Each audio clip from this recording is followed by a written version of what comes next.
Thank you all so much. Thanks for allowing me to come to speak. I'm looking forward to the Q&A part of this. This is day 3 of my journey in Iowa. Your weather's fantastic. Harvest season is wonderful.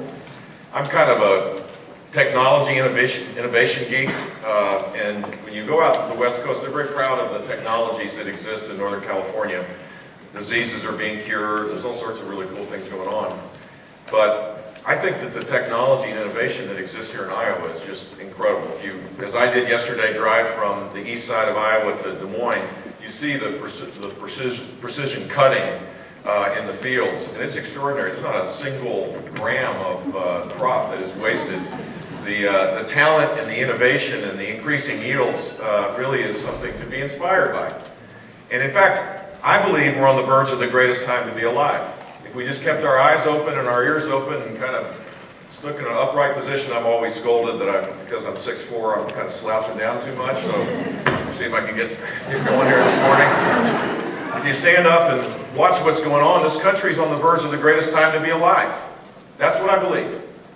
But at the same time that is occurring, and it truly is, 6.5 million people are working part-time right now, the majority of which would rather work full-time. 6 million more people are in poverty today than the day that President Obama got elected, started his job as President of the United States. 6 million more people. The number of people that are receiving food stamps has grown exponentially in the last 6 years. Workforce participation rates, which it sounds like kind of a geeky number, but it really is kind of important, is lower today than it was in 1977. A lot of people have just given up or are working part-time. They're underemployed. The talents of people aren't being fully utilized. Here's what I believe. People are assets. They're not liabilities. Everybody has a gift. Everybody has a talent. Everybody has a potential. And right now, we're not reaching the full potential of this country, and we're lagging behind, and people are quite angry about this, and they're concerned about it. And they should be. But instead of feeding people's angst, I think we need to offer solutions on how we can fix this so that people can rise up. And my experience as governor of the state of Florida gives me some sense that it's possible to do this. Florida is a purple state, I guess you would call it. There's more Democrats than Republicans, but it's a swing state. In fact, it's the largest swing state in the country. And I applied conservative principles each and every day, and we had people have a chance to really rise up.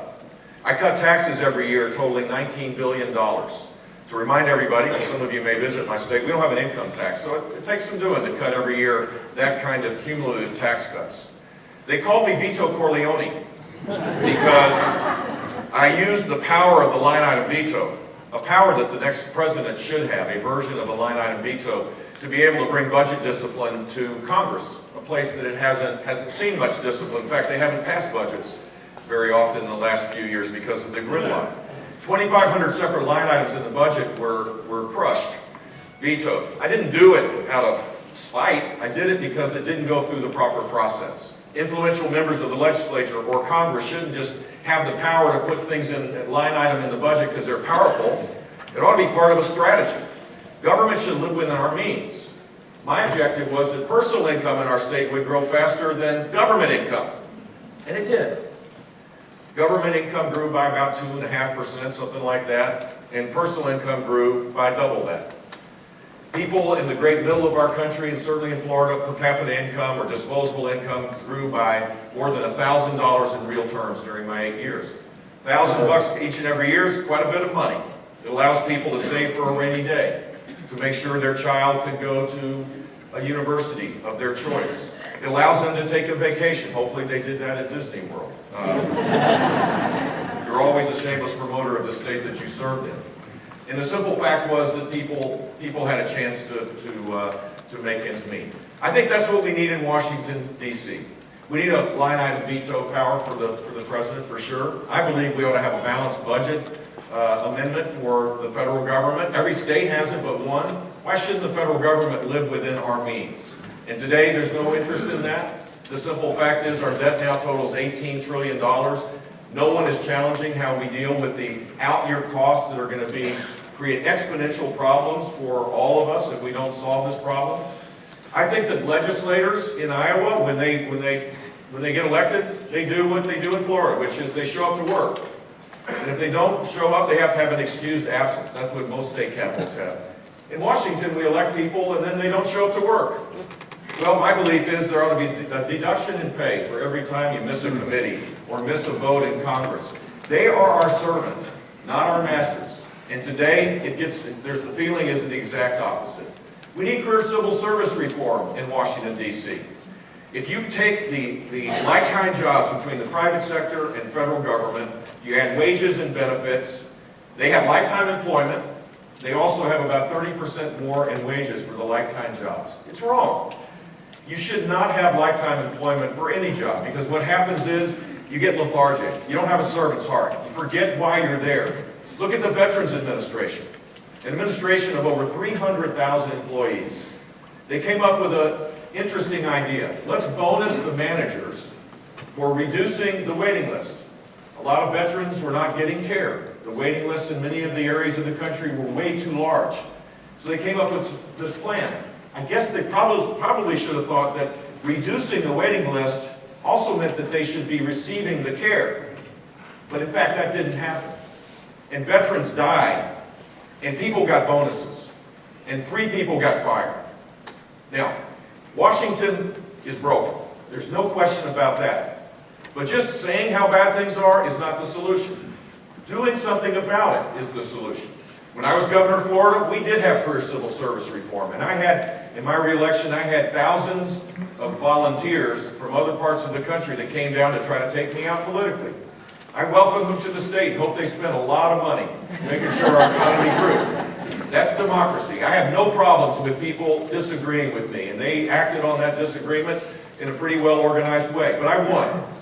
And in Florida, career civil service reform allowed us to reduce the state government workforce by 11% in 8 years. And I wish we could have done more.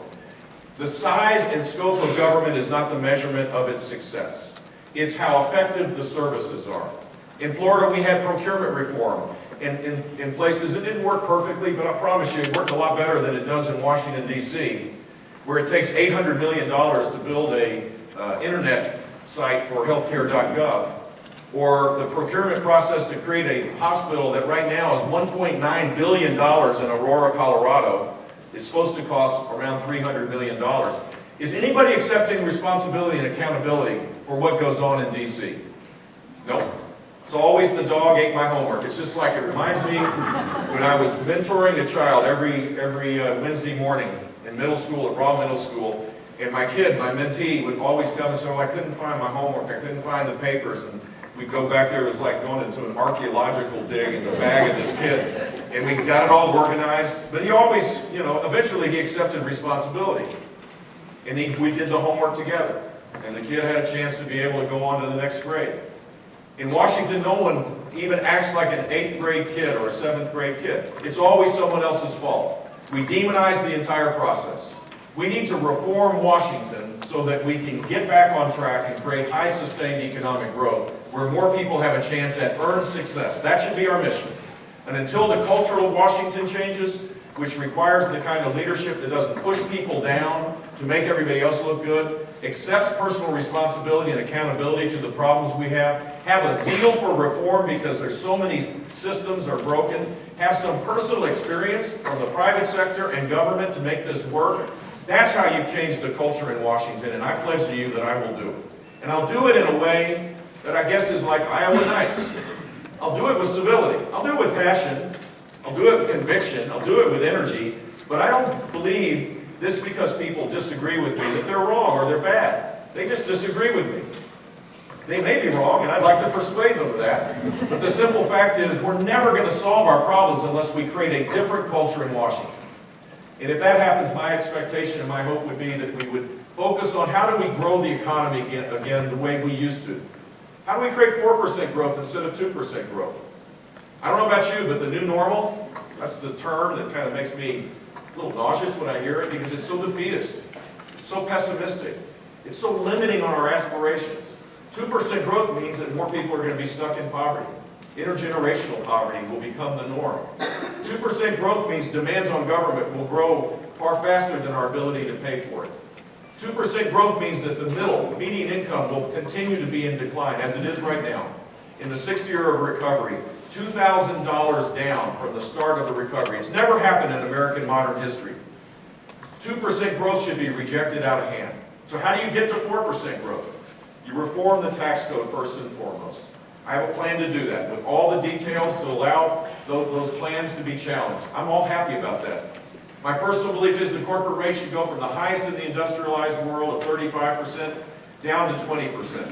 We should eliminate the carve-outs and the exemptions and the special favors that protect the incumbents against the disruptors that are emerging, that create competition and better quality at lower costs and create wealth and prosperity for a next generation of people. We should allow for full expensing of all investing, all capital investing in this country. Imagine the farm economy if you had a deal where you get 100% deduction of your capital equipment. Businesses would flourish in the real economy. The financial economy is doing quite well, manipulating things and reorganizing assets and liabilities, particularly when the Federal Reserve's got 0% interest rate. They're doing fine. The problem is Main Street is not doing as well, and creating a stimulus to bring back money from the rest of the world into the greatest country on the face of the earth is the way you create high-wage jobs. We need to change how we regulate.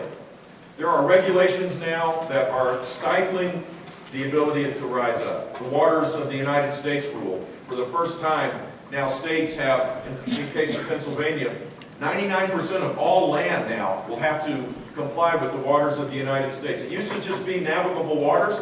Now it's ditches or all sorts of other things. The implication of this is it's going to stall out the recovery. Whether it's the EPA or Dodd-Frank or the rules on top of every aspect of human endeavor, we need to put an economic balance on every one of the rules that have a social good. There's no denying it. But the balance needs to be, is the economic impact of this hurting the chance for people to rise up? We need to bring back, shift power back to the states and create common sense rules. People that actually have subject matter expertise ought to be in these regulatory environments. I apologize, but the notion that political hacks and academics should run the regulatory system in Washington, D.C. is wrong.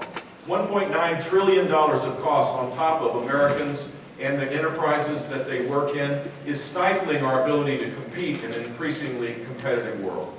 We need to embrace the energy revolution because it's an important element of our success. Here's this great American success story. I don't know where the marching bands are quite yet, but they should be there. American innovation, taking two existing technologies, horizontal drilling and hydraulic fracturing. Been around a long, long time. Through trial and error, a great American concept. Allowing a private business, run by a Greek immigrant, using private property rights and the subsurface that is traded robustly in our country and no other country, has created a veritable revolution. It wasn't that long ago that natural gas resources were less than 10 years' supply, and companies were permitting to build LNG facilities to import natural gas at $12 per 1,000 cubic feet. Today, gas in many places is less than $2,000 per 1,000 cubic feet, and we have over 100 years of supply. Our carbon footprint is lower, wages are going up, consumers get a deal of lower utility prices, gasoline costs a lot less. The net effect of this is that we should embrace this instead of trying to push it away, because this is the way you create high-wage jobs. 40% of all the economic growth is taking place because of the energy revolution. We should expand that. There could be hundreds of billions of dollars of investment in the heartland of this country to reindustrialize the country and to allow us to outcompete anybody. The objective should be that America is the world's economic superpower, and we all benefit when that happens. The final thing I want to say is there's no way to grow the economy at 4% per year as far as the eye can see. We can do that, but there's no way to do it in an unstable world. The world we're in right now is incredibly lacking of security. And here's what I've concluded, and I hope you agree with me. America's leadership in the world, not as the world's policeman, America's leadership in the world is a force for good. America's leadership in the world creates security. The next president's word needs to matter. No more red lines. No more grandiose talk. No more calling Putin a regional power and 30 days later allowing him with little consequence to invade a neighboring country.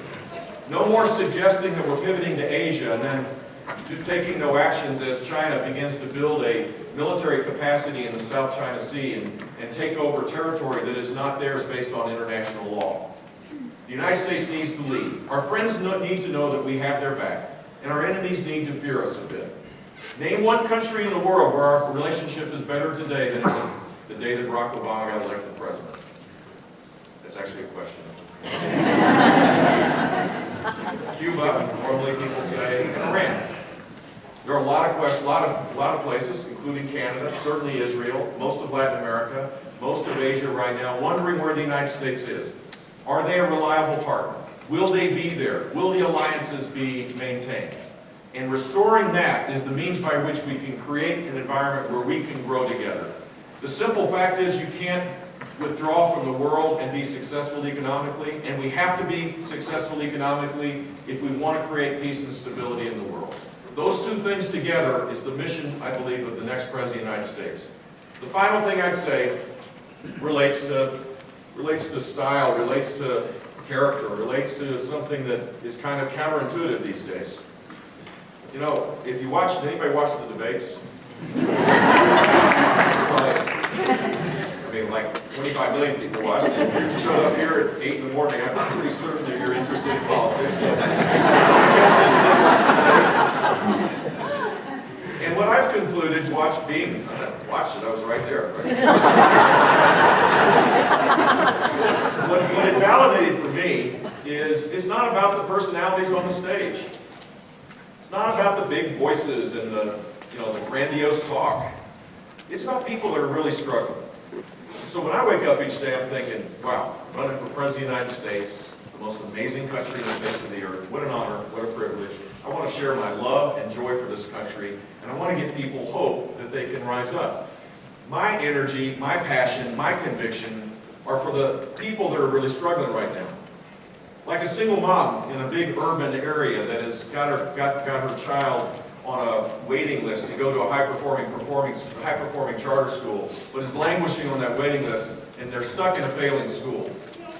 Or the challenge of a military family wondering whether the cuts in the military are actually going to make it harder for their loved one to come home because of the extended military engagement, and whether the equipment will keep them safe and that they make it back home. Or the couple that I met in Denver, Colorado that had a business of 4 people that told me, in all honesty, they were about ready to close their business because of the complexity and cost of Obamacare.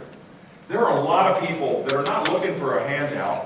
What they're looking for is an environment where everybody has the benefit to rise, where the system is fair for all, where it isn't just about accessing the power corridors of Washington, D.C. America does it best from the bottom up. We solve our problems better from the community rather than from the federal government. We engage better in taking advantage of the uniqueness of each part of this diverse country. When we solve problems and we grow our economy, everybody benefits. This should not be about those that have already made it and protecting their little part of the pie. We need to expand the pie and make sure that everybody has the capacity to go pursue their dreams with a vengeance. That's where my passions lie, and I believe we're on the verge of the greatest time to be alive, and I hope you share that enthusiasm, and I really appreciate you allowing me to come today. Thank you all very much.